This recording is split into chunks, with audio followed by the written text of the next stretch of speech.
बिस्तर के popular show market roundup का बजा टक्कर एंड बेस्ट बिजनेस प्रोग्राम बना मार्केट राउंडअप। शेयर बाजार के सटीक एनालिसिस के लिए दर्शकों ने बिस्तक पर जताया भरोसा। नमस्कार, बिस्तक में आपका स्वागत है। मेरा नाम है ईशा मालवी। इस खास शो में आज हमारे साथ मौजूद है प्रवीण शर्मा सर। सर, आपका इस शो में बहुत स्वागत है। सर, आज इस शो में हम बात करने वाले हैं कि नितिन गडकरी जो हमारे केंद्रीय मंत्री है, उन्होंने एक बड़ा बयान दे दिया है कि आगे चलकर पेट्रोल डीजल की जो गाड़ियां हैं वो बंद हो जाएंगी। तो इस वीडियो में हम ये समझने की कोशिश करेंगे कि अगर पेट्रोल डीजल की गाड़ियां बंद हो जाती है तो उन कंपनियों का क्या होगा जो इसके बूते चल रही हैं, साथ ही उन पेट्रोल बेचने वाली कंपनियों का क्या होगा जिनको हम OMCs कहते हैं, उनका क्या होगा। तो सर, सबसे पहला मेरा सवाल आपसे ये है कि सरकार क्या बदलाव करना चाह रही है अब और क्यों है ये?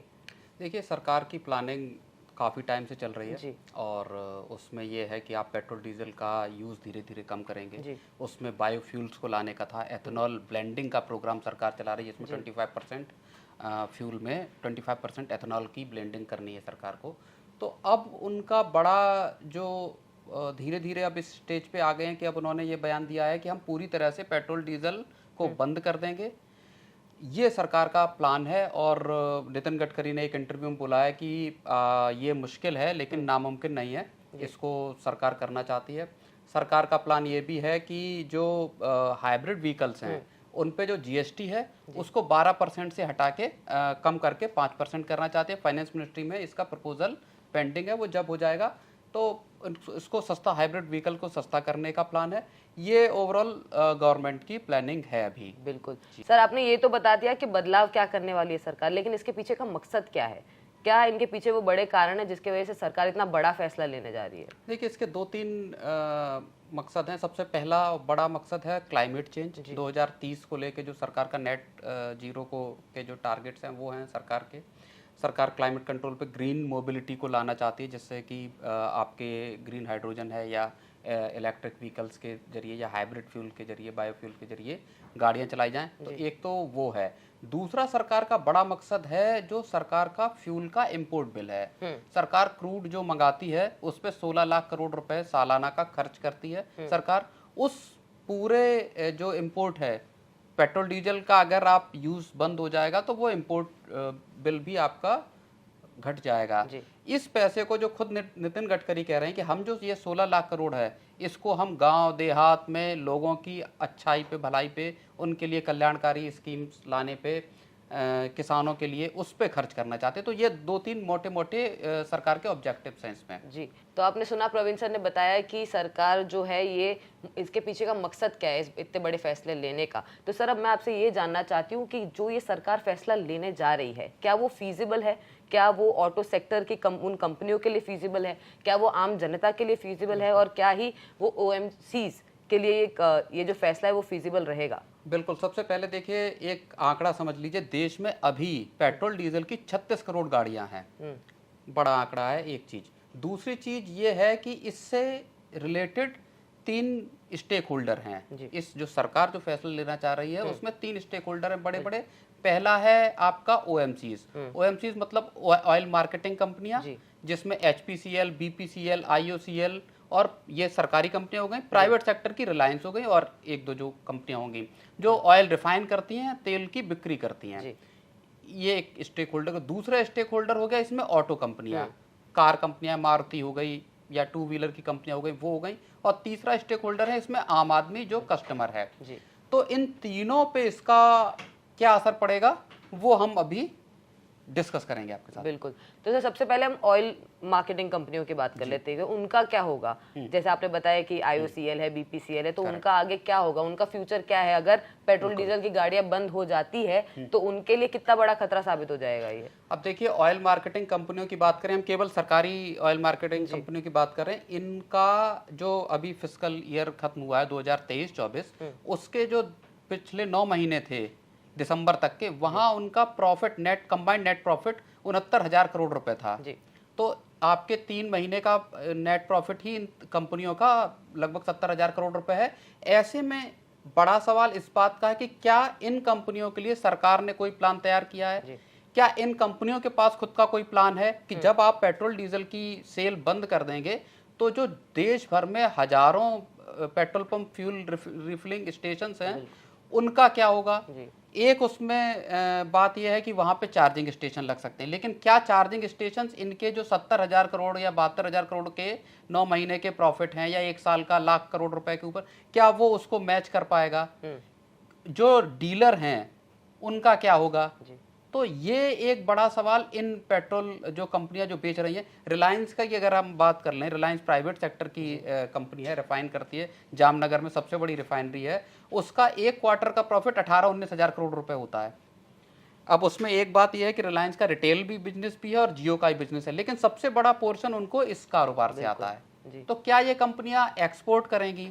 इनका बिजनेस कैसे चलेगा? इस पे ना सरकार का अभी तक जितना हम लोगों ने देखा, ना सरकार का कोई बड़ा प्लान है, ना ऑयल मार्केटिंग कंपनी उसकी तरफ से कोई प्लान आया है। तो ये एक बड़ा कंसर्न है।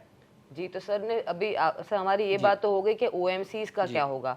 अब हम ऑटो सेक्टर की तरफ अगर आते हैं तो हम ऑटो सेक्टर को मोटा मोटी 2 सेगमेंट में डिवाइड कर सकते हैं, जिसमें एक है जो हाइड्रो और मतलब जो मिक्स्ड इंजन्स वाली गाड़ियां बनाता है या स्कूटर्स बनाता है, और एक वो है जो होल एंड सोल सिर्फ पेट्रोल एंड डीजल की गाड़ियां बनाता है। तो सर उन कंपनियों का क्या होगा, आप एक बार विस्तार से दर्शकों को बताइए। बिल्कुल, देखिए जो 2 आपने इसमें कैटेगरीज बताई, एक इलेक्ट्रिक व्हीकल बनाने वाली हो गई, एक आपकी ये फ्यूल वाली गाड़ियां हो गई। इसमें अगर हम बात करें तो इलेक्ट्रिक व्हीकल में टाटा मोटर्स है, एमजी है, आपकी हुंडई है, ये M&M है, महिंद्रा है, ये आपकी बिजली वाली गाड़ियां बनाती हैं। लेकिन बड़ा चंक जो है वो अभी भी फ्यूल वाली फॉसिल फ्यूल वाली गाड़ियों का है। अब अगर मैं आंकड़े देख के बताऊं तो 2023 में लगभग 72,000 इलेक्ट्रिक गाड़ियां बिकी थी। 2024 में एक सर्वे है, उसमें कहा जा रहा है कि 2 लाख बिजली वाली गाड़ियां बिक सकती हैं, कार कंपनियां।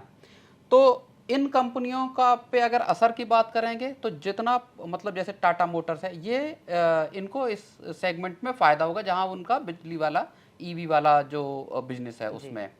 दूसरा इसमें सेगमेंट एक आता है इलेक्ट्रिक 2 व्हीलर का, उसमें ओला हो गया, आपका हीरो भी है, उसमें एथर है और कंपनियां ओकिनावा वगैरह और ऐसी कई कंपनियां हैं। इनका अगर हम बात करें तो फरवरी में 82,000 इलेक्ट्रिक 2 व्हीलर बिके थे, अभी इस फरवरी जो गया, और 1 साल पहले 66,000 2 व्हीलर बेचे थे इन्होंने, तो वो 24% ग्रोथ उसमें है।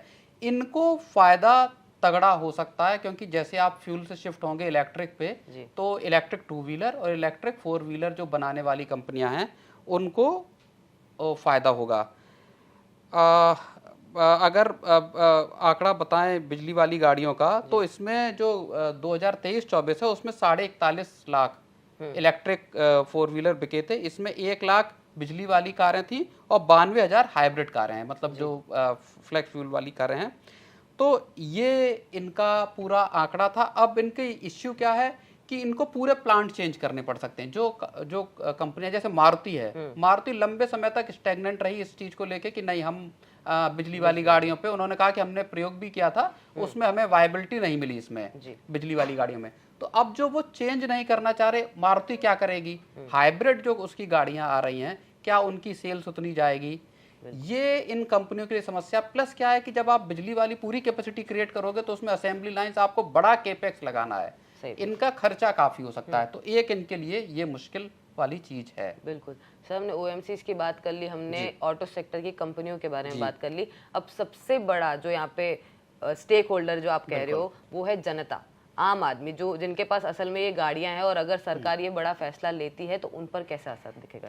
देखिए, आम लोगों के लिए इस पे असर होगा। लोग जो अभी कारें खरीद रहे हैं, आप समझिए कि पेट्रोल वाली गाड़ी 15 साल चलती है देश में, उसकी जो रजिस्ट्रेशन की वैलिडिटी है वो 15 साल है, डीजल वाली गाड़ी की 10 साल है।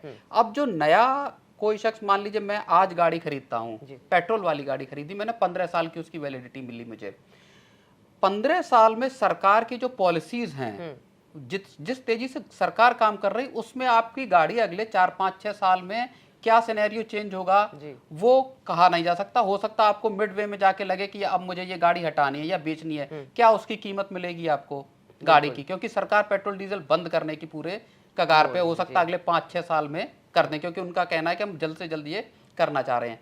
तो ये एक मसला है। दूसरा मसला है कि इलेक्ट्रिक व्हीकल्स हैं या हाइब्रिड व्हीकल्स हैं वो पेट्रोल और डीजल व्हीकल्स के मुकाबले काफ़ी महंगे हैं अभी भी। जी बिल्कुल।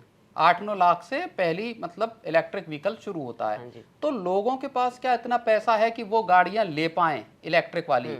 एक अमीर तबका या मिडिल क्लास में भी अपर वो तो लोग ले सकते हैं, लेकिन जो गरीब आदमी गांव देहात का, उसके लिए क्या ऑप्शन है? बिल्कुल। और सर सबसे बड़ा सवाल यहाँ पे इंफ्रास्ट्रक्चर का भी तो है। बिल्कुल बिल्कुल।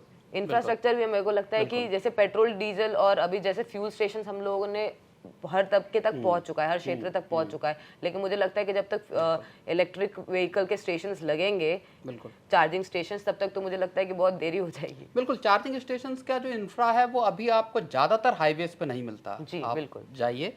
दूसरा, उसमें स्वैपिंग की बात भी आती है, बैटरी स्वैप करने की। यानी मान लीजिए आप चार्ज नहीं करना चाह रहे, उसको लेके सरकार स्वैपिंग पॉलिसी वगैरह लाने की उसमें है, तो आपको बैटरी बदलनी है, उसका भी अभी कोई इंफ्रा मौजूद नहीं है। उसके लिए कोई अभी स्टैंडर्ड क्या होंगे, कैसे आपकी किस जो उसके जो डायमेंशन मॉडल का करेक्ट, हाँ, वो कैसे क्या होगा, तो ये चीजें जब तक नहीं होती तब तक इम्पोज करना कि हम फ्यूल बंद कर देंगे या बायोफ्यूल को प्रमोट करेंगे, वो थोड़ा सा आम लोगों के लिए मुश्किल हो जाएगा। बिल्कुल जी। अगर नितिन गडकरी हमारे जो केंद्रीय मंत्री है, अगर वो इस फैसले के साथ आगे बढ़ते हैं तो ऑटो सेक्टर की कंपनियों के साथ क्या होगा, साथ ही जनता के साथ क्या होगा, और ऑयल मार्केटिंग कंपनियों का क्या होगा? तो अगर आपको हमारी ये वीडियो पसंद आई है तो हमें कमेंट सेक्शन में जरूर बताएं और ये वीडियो लाइक और शेयर करना ना भूलें।